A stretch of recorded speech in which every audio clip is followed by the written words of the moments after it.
Welcome to you all at my YouTube channel study time with SK. Hello, this is Sonali Kumari और आज हम cover करने वाले हैं EPS 12 government and politics in India के 50 important questions. और शुरू करेंगे हम शॉर्ट नोट से।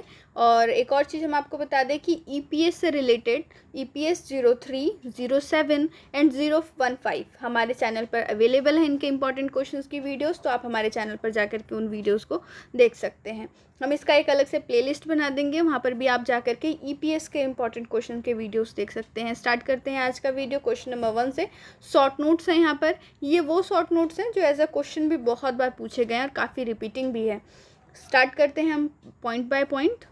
पॉइंट नंबर 1 है crime and politics, minority rights in the Indian constitution, money bill, caste and voting behaviour, subordinate courts, home rule movement, secularism, judicial review, the Constituent Assembly, Naxalite movement in India, procedure for electing the President of India, duties of citizen in India, Chipko movement, Gandhi-Ambedkar debate, the rise of new classes in colonial period, preamble of Indian Constitution, right to freedom, the Naga movement, farmers movement, interstate council, right to equality, finance commission, cultural impact of globalization, characteristic of a social movement, planning commission and NDC, national development council. तो ये वो points हैं जो as a short note पूछे जाते हैं। अब आगे बढ़ते हैं क्वेश्चंस की तरफ।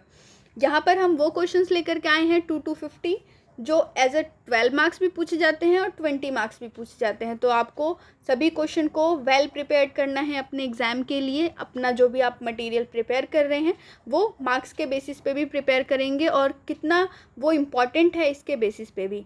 चलिए स्टार्ट करते हैं क्वेश्चन नंबर 2 से। Discuss the main challenges to secularism in India.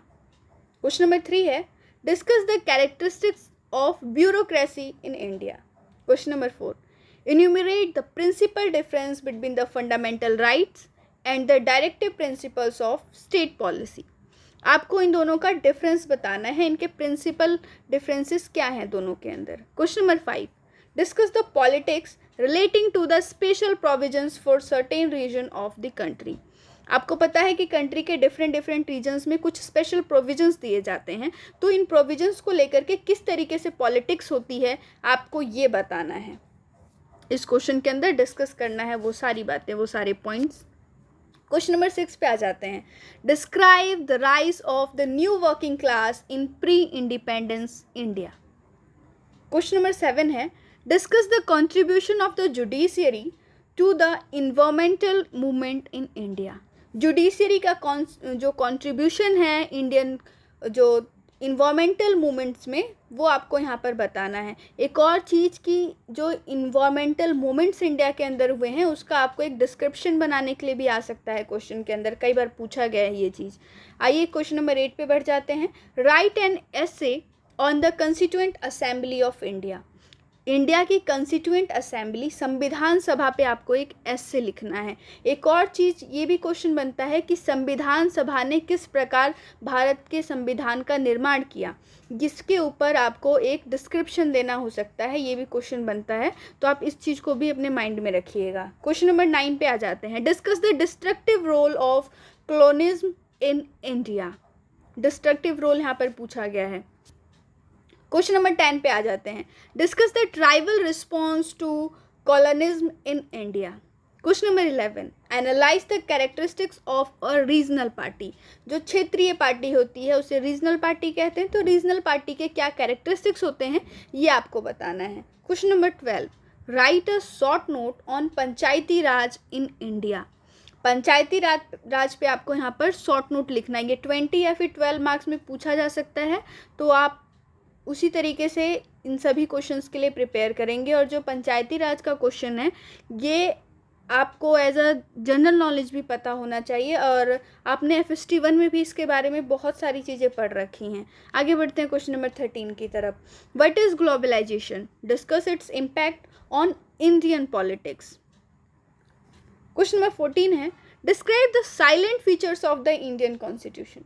भारतीय संविधान के साइलेंट फीचर्स को आपको यहाँ पर बताना है। Question number 15, why has the constitution made special provisions for north east states, और इसको फिर एक्सप्लेन करना है। नॉर्थ ईस्ट के जो स्टेट्स हैं उन्हें स्पेशल प्रोविज़न दिया गया है कॉन्स्टिट्यूशन के अंदर, तो ऐसा क्यों है इसे आपको एक्सप्लेन करना है। एक और चीज़ की कई बार जम्मू कश्मीर लिख के भी पूछा जाता है कि जम्मू कश्मीर के अंदर जो स्पेशल प्रोविजंस हैं वो क्यों दिए गए हैं। एक और क्वेश्चन बनता है वो है आर्टिकल 370 को आपको यहाँ पर एक्सप्लेन करना होता है। चूँकि अब अमेंड हो चुका है तो ये क्वेश्चन नहीं पूछा जाना चाहिए, फिर भी आपके कोर्स में है अभी, तो आपको उसके लिए भी प्रिपेयर करना पड़ेगा।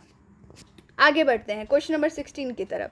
Describe the salient features of the Dalit movement from 90s onward. Question number 17. Write an essay on the daily challenges of Indian women. Daily challenges अगर ना भी कहे, अगर डेली वर्ड हटा भी दे तो भी ये क्वेश्चन पूछा जाता है, ठीक है। क्वेश्चन नंबर 18 में आ जाते हैं। Discuss the factors leading to linguistic reorganisation of states. कौन से वो फैक्टर्स थे जिनके कारण भाषा के आधार पर स्टेट्स, राज्यों का गठन होने लगा। आपको वो फैक्टर्स बताना है और आपको हमें कमेंट करके ये बताना है कि पहली वो कौन सी स्टेट है जिसका ऑर्गेनाइजेशन, जिसका रीऑर्गेनाइजेशन लिंग्विस्टिक बेसिस है। ये आपको हमें कमेंट करके बताना है हमारे इसी वीडियो पे। क्वेश्चन नंबर 19 पे आ जाते हैं। Discuss the ideology and social base of the BJP. BJP की आइडियोलॉजी और सोशल बेस आपको यहाँ पर बताना है। कई बार बीएसपी के लिए भी पूछा जाता है और शॉर्ट नोट के तौर पे भी आपको ये पूछा जा सकता है। Question number 20। Describe the special powers of the Rajya Sabha. Rajya Sabha के स्पेशल पावर्स को आपको यहाँ पर डिस्क्राइब करना है। Question number 21। Describe characteristics of tribal movements in India. Question number 22। Discuss the socio economic effect of globalisation on India. Socio economic effect बताना है आपको कि सोशियो इकोनॉमिक पे क्या इफेक्ट पड़ा ग्लोबलाइजेशन का इंडिया के अंदर। ये क्वेश्चन एक और तरीके से पूछा जा सकता है। Discuss the cultural impact of globalisation on India.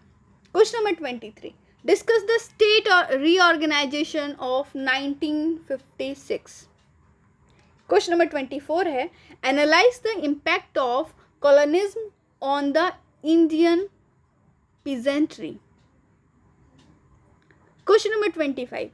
Discuss the features of the parliamentary system of government. Question number 26 है bring out the significance of the 73rd constitutional amendment 1992. 73वें संविधान संशोधन के आपको यहाँ पर सिग्निफिकेंस बताने हैं और ये किस संबंध में है ये भी आप हमें कमेंट करके बताएंगे। Question number 27। Briefly describe the original jurisdiction of the Supreme Court of India.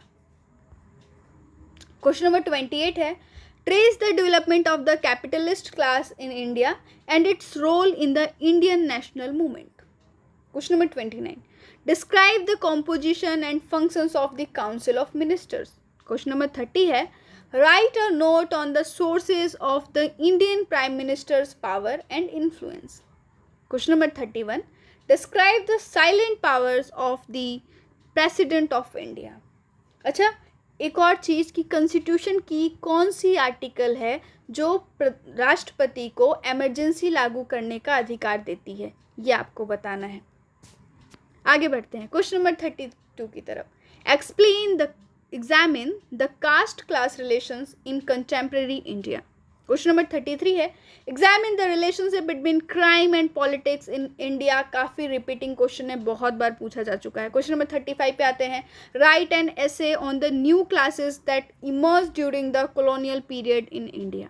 Question number 36 है Comment on coalition governments and coalition politics from 1989 onwards.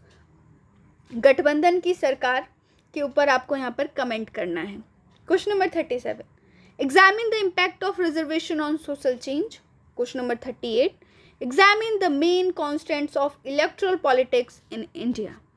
Question number 39 है discuss citizenship and related rights as given in the constitution. Question number 40। Comment on the loss of centrality of the Congress in the Indian political system. Question number 41 है discuss the impact of liberalisation on the workers and peasants movement in India. एक और question बनता है, discuss the impact of liberalisation on the bureaucracy of India. Question number 42 पे आते हैं, what are special powers of the Rajya Sabha. Rajya Sabha के special power को आपको यहाँ पर एक्सप्लेन करना है। Question number 43, comment on the role of caste in Indian politics. Caste का क्या रोल होता है इंडियन पॉलिटिक्स में, इसके ऊपर आपको कमेंट करना है। आगे बढ़ते हैं क्वेश्चन नंबर 44 की तरफ, briefly discuss the concept of judicial review in India. Question number 45, describe the division of financial powers between the central government and the states. Financial power का डिवीज़न किस तरीके से होता है सेंट्रल और स्टेट गवर्नमेंट के बीच में, ये आपको बताना है। Question number 46, discuss the relationship between caste and voting behaviour.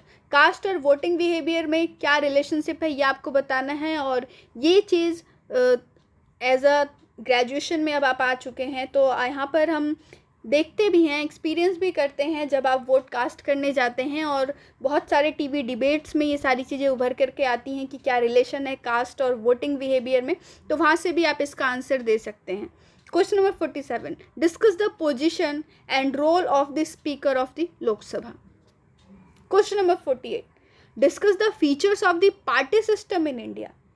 Bharat के पार्टी सिस्टम के फीचर्स आपको यहाँ पर बताने हैं। Question number 49, examine the workers movement in the post colonial era. Question number 50 है और आज के वीडियो का लास्ट क्वेश्चन है, discuss the provisions regarding the imposition of emergency in the constitution of India. क्या प्रोविजन है एमरजेंसी को impose करने के लिए, ये आपको बताना है। क्वेश्चन नंबर 50 आज के वीडियो का लास्ट क्वेश्चन है। तो ये वीडियो आपको कैसा लगा आप हमें कमेंट करके ज़रूर बताएं, अपने फ्रेंड्स के साथ शेयर करें, वीडियो को लाइक करें, और अगर आपको किसी भी कोर्स में कोई इंपॉर्टेंट वीडियो चाहिए तो आप हमें कमेंट करके बता सकते हैं, और अगर आपको कोई क्वेरी है तो भी आप हमें कमेंट करके पूछ सकते हैं। तब तक के लिए स्टे ट्यून। जय हिंद, जय भारत।